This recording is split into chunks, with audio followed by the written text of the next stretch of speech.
Tuhan, jika kami kumpulan orang-orang menuntut kebenaran, alirkan badai tsunami, arahkan alirannya menuju KPU, menuju Bawaslu, menuju Istana. Tuhan, dalam Ramadan 1445 Hijriah, kabulkan ya Rabb. Amin. Assalamualaikum warahmatullahi wabarakatuh. Jika hakim berlaku jujur, berlaku adil, maka tempatnya adalah di surga. Tapi ketika hakim berlaku tidak adil, tidak jujur, tempatnya adalah di neraka. Sebelum neraka di akhirat, masuk dulu neraka di dunia, yaitu di penjara Cipinang. Allahu Akbar. Oleh karena itu, maka saya berharap kepada Bapak Ibu sekalian, sampai tanggal 22 hari terakhir MK harus memutuskan siapa yang bersalah, siapa yang benar. Bapak Ibu senantiasa harus ikut serta bersama-sama dengan Presidium untuk selalu meramaikan sampai 1 juta, 2 juta. Insya Allah MK akan mengubah pendiriannya kembali kepada hati nuraninya.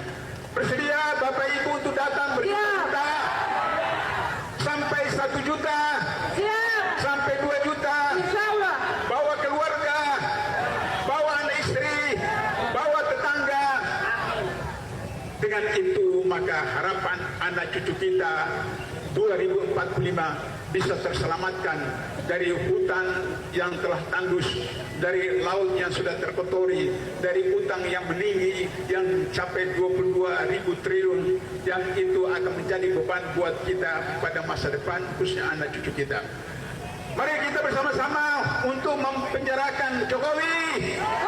Penjarakan Jokowi. Penjarakan Jokowi. Penjarakan Jokowi. Penjarakan Jokowi.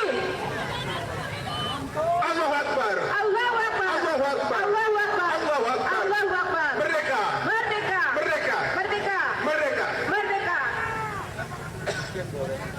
Diusir aja itu Anies itu, usir aja tuh, suruh pulang ke Yaman. Itu bukan orang. Assalamualaikum warahmatullahi wabarakatuh. Oh, ini data betul lah kak nih kak. Masa Pak Anies kak bilang orang kafir? Ini data betul lah kak ini kak. Jangan kayak gitu kak. Gara-gara kak mau viral, akak bilang orang kayak gitu. Jaga mulut akak kak. Bahaya kak ini kak. Jangan akak kayak gitu kak. Nanti bisa-bisa akak ditangkap kak. Masalah pemilu itu jangan tak ada urusan dengan akak kak. Sedangkan akak perempuan, itu urusan orang laki-laki tau. Jangan akak kayak gitu kak. Jaga mulut akak itu kak. Bahaya akak kak. Assalamualaikum warahmatullahi wabarakatuh.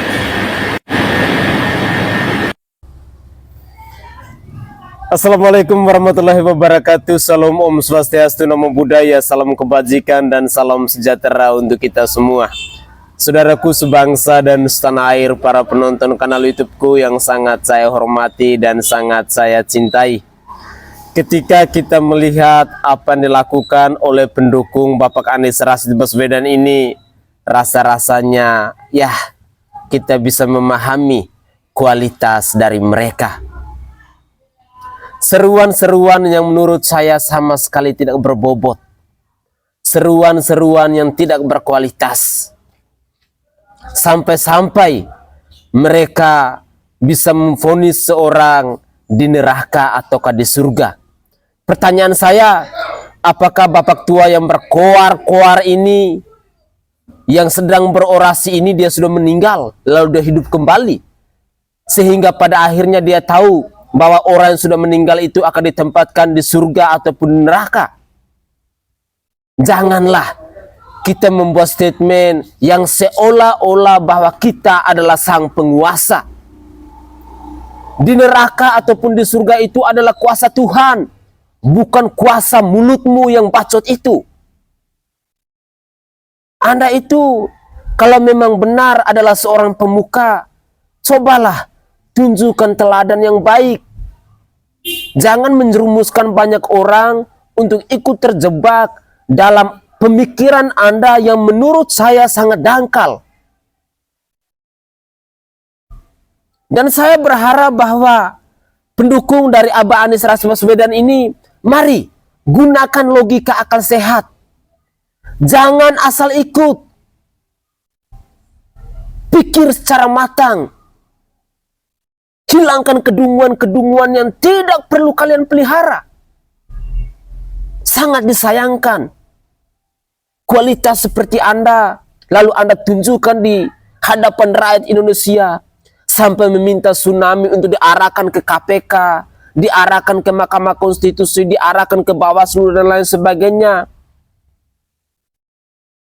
Benar-benar kualitas Anda itu menunjukkan bahwa agak stres, mungkin iya. Atau bila perlu, sesegera mungkinlah masuk rumah sakit jiwa untuk memeriksa kesehatan Anda itu. Menjijikan. Mari kita lanjutkan lagi.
Pokoknya kalau pendukungnya Anies Baswedan ini masih saja bikin gaduh dan bikin onar, kembalikan saja Anies Baswedan ini ke negaranya sana, ke Yaman.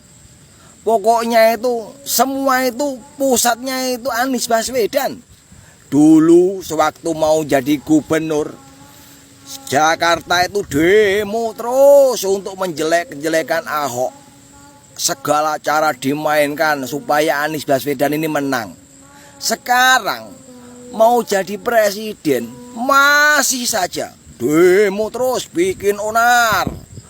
Agama buat mainan. Pokoknya namanya politik berkedok agama ya Anies Baswedan ini. Wong orang kalah kok minta menang. Apakah karena Anies Baswedan ini dikatakan Imam Mahdi, kalah sama Prabowo Gibran, Anies ini malu.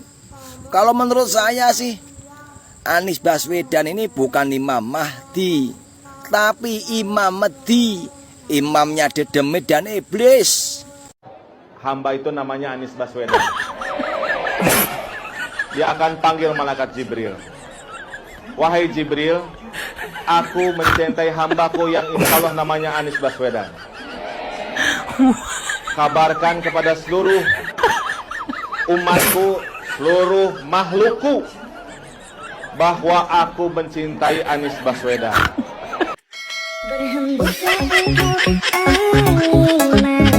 Angin tak ada KTP-nya. Pemilu sudah selesai.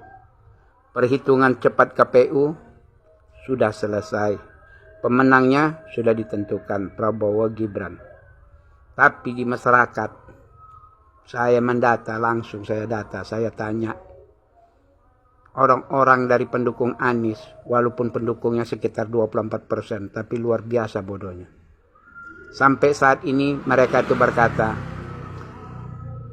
memilih Anies adalah jalan satu-satunya sebagai umat Islam untuk menuju masuk surga. Dan sampai saat ini, anak muda, orang tua, orang dari pengajian, orang dari perkumpulan wirid, semua aku tanya, semuanya perilakunya seperti itu. Karena menurut mereka katanya berdasarkan daripada ijma ulama. Karena ulama semua mengatakan hal seperti itu. Kata. Luar biasa bodohnya umat Indonesia diperbodoh-bodohi oleh seorang Anies. Tak salah, Anies adalah pemuka masyarakat, pemecah bangsa. Hingga sampai saat ini pun dia tidak mengaku kekalahan. Dia banyak kelok ke sana, kelok kemari. Semuanya belit-belitnya semua. Hingga rakyat tak tentu raba, tak gaya zaman pemilihan Jokowi dengan Prabowo. Hanya saat ribut pada pemilihan, selesai pemilihan, selesai masalah. Tapi ini lain. Selesai pemilu, selesai penghitungan, ditentukan yang menang. Tapi pendukung Anies yang 24% berkata sampai-sampai membawa nama Allah Ta'ala. Dan dia mengatakannya, ada lagi sebagian bersumpah memijak Al-Quran katanya, Anies menang. Luar biasa doktrin pencuci otak tersebut. Di mana letaknya pintarnya, di mana letak islaminya, di mana seorang solehnya, hingga mempercayai perkataan orang bisa masuk ke surganya Allah. Apalagi mengatakan, hampir 80% daripada pendukung 24%, hampir 80% dari 24 pendukungnya, mengatakan Anies adalah benar, adalah Imam Mahdi yang diturunkan dari Allah. Luar biasa. Sampai kadang-kadang anak-anak muda yang umur 30, 25, 27 mengatakan jalan satu-satunya masuk surga hanya Anies. Luar biasa. Inilah akibatnya dalam pemilihan satu kontestan untuk dunia membawa identitas agama. Serupa dengan DKI sekali waktu pemilihan gubernur. Sampai Neimbong tak disolatkan. Sudah janji orang itu siapa pendukung Ahok mati tak disolatkan. Dan sampai ini pun begitu juga. Catatan penting untuk Bapak Anies Rashid Baswedan. Alangkah eloknya, alangkah terhormatnya, dan alangkah mulianya Anda harus memberikan pesan, mewartakan kebaikan, membawa jalan kebenaran kepada pendukung-pendukung Anda yang ketika kita menyimak di beberapa cuplikan video, kelakuannya sudah seperti orang sakit jiwa. Saudara, jika kita mau menggunakan logika akal sehat kita dengan melihat aksi-aksi unjuk rasa yang dilakukan oleh kelompok dari Bapak Anies Rashid Baswedan ini sangat menyedihkan. Pola pikirnya memang benar-benar dangkal. Saya tidak paham apa yang ada di dalam isi otak mereka ini. Segala sesuatu dikaitkan dengan agama. Memilih Anies Rashid Baswedan adalah jalan satu-satunya untuk masuk surga. Memang Anies itu siapa? Anies itu bukan Tuhan. Anies itu bukan Allah. Anies itu manusia sama seperti kita. Yang punya kekurangan, yang punya kelemahan, yang punya dosa dan lain sebagainya. Jangan memuja-muji Anies seperti memuja-muji Tuhan. Seperti memuja-muji Allah. Tolong. Pakai otak ini nih. Jangan terlalu goblok lah.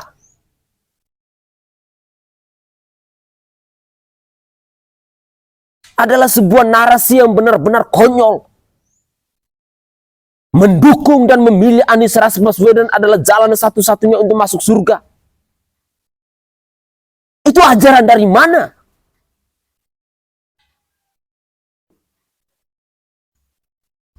Jangan merusak bangsa ini. Jangan membuat kegaduhan di bangsa ini. Kalau memang kalian menemukan bahwa pemilu ini penuh dengan kecurangan, penuh dengan ketidakjujuran, penuh dengan ketidakadilan, penuh dengan ketidaktransparansian, silakan diproses secara hukum. Negara Indonesia ini adalah negara hukum. Ikuti prosesnya, jangan banyak protes. Benar-benar menjijikan.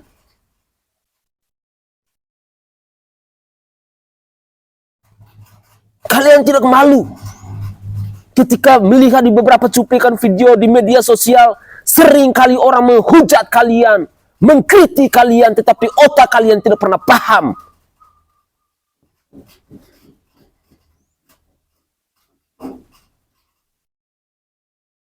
Tolonglah, mari kita jaga bangsa ini, kita rawat bangsa ini. Politik itu semuanya soal kepentingan.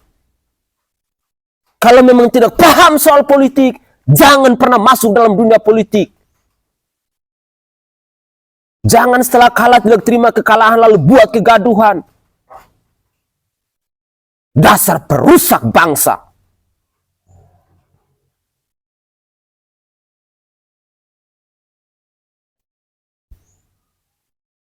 Hari ini adalah hari yang sangat menyenangkan bagi saya. Karena apa? Karena saya dapat melihat lelucon yang ditunjukkan oleh calon-calon pemimpin kita yang gagal itu loh.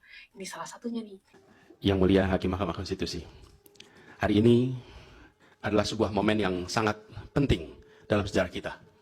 Kami berdiri dengan penuh rasa hormat di depan Mahkamah Konstitusi. Kayaknya kemarin ada yang ngejek-ngejek MK. Siapa ya? Cuman gini, Gus, kalau dari baliho itu rutenya panjang. Kalau mau cepat MK.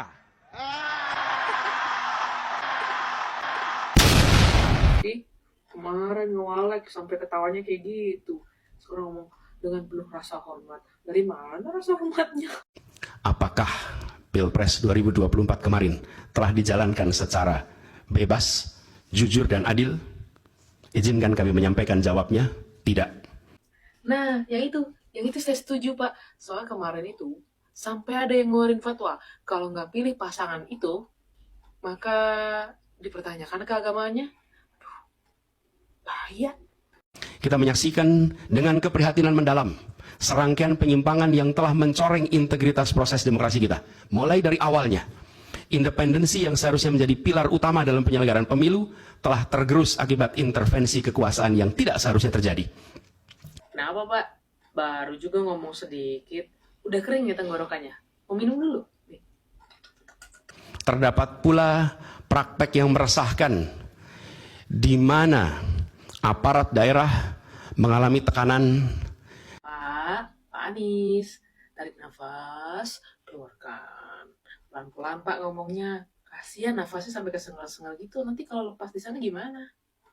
Bahkan diberikan imbalan untuk mempengaruhi arah pilihan politik, serta penyalahgunaan bantuan-bantuan dari negara, bantuan sosial yang sejatinya diperuntukkan untuk kesehatan rakyat, malah dijadikan sebagai alat transaksional untuk memenangkan salah satu calon. Pak, mau nanya, kalau video yang ini gimana nih? Tuh, berasnya, liatin stikernya. Yuk, beras amin. Gratis loh, gratis. Murah. Beras. Ayo, stikernya siapa tuh yang ketempel di atas beras? Tuding-tuding curang taunya. Muka siapa tuh kepampang di atas beras? Allahumma cukupono lo berono. Amin.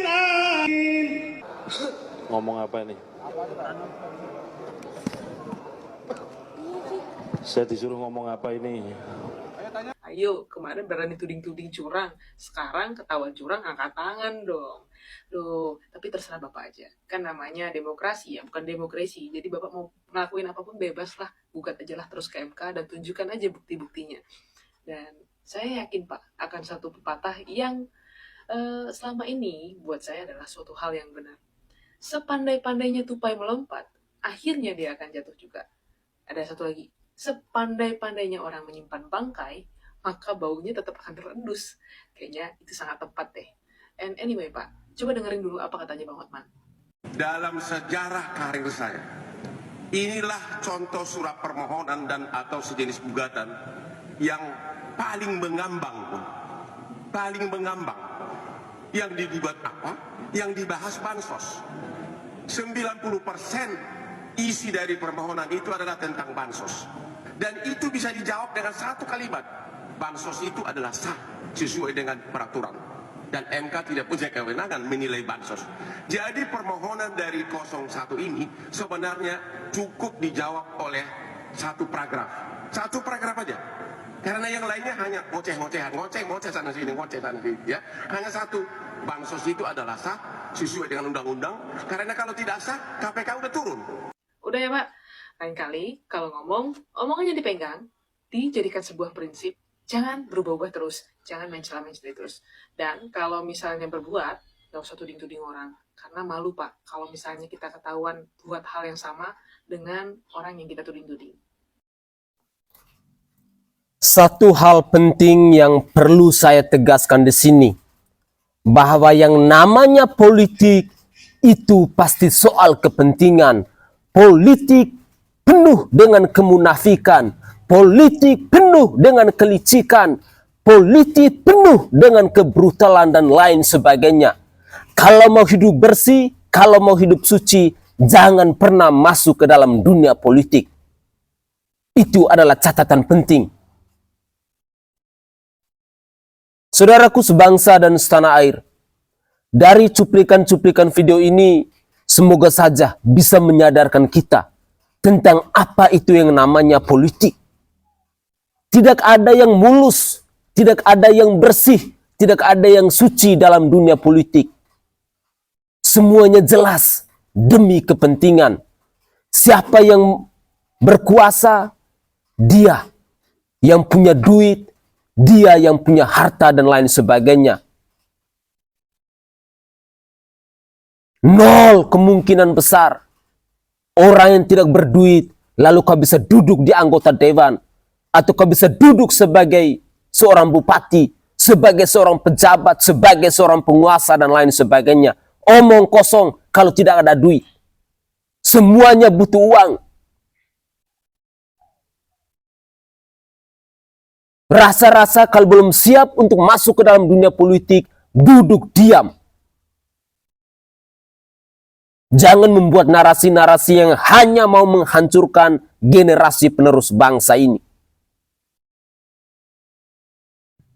Mari kita buka wawasan kita. Kita buka hati kita, buka mata kita. Lihat track record, sejarah, masa lalu sampai hari ini. Yang namanya politik, semuanya tentang kepentingan. Omong kosong. Kalau politik itu tidak ada kepentingan. Omong kosong. Kalau politik itu tidak mengeluarkan uang. Omong kosong. Kalau politik itu tidak dilakukan dengan cara-cara yang benar-benar sangat menjijikan. Semoga saja kita semua bisa sadar bahwa politik itu memang kejam. Kalau mau hidupmu aman, hidupmu mulus, hidupmu tidak termasuk atau tidak bergabung dalam hal-hal yang kotor, jangan pernah masuk dalam dunia politik. Itu saja tanggapan singkat saya. Semoga saja kita bisa menjadi sadar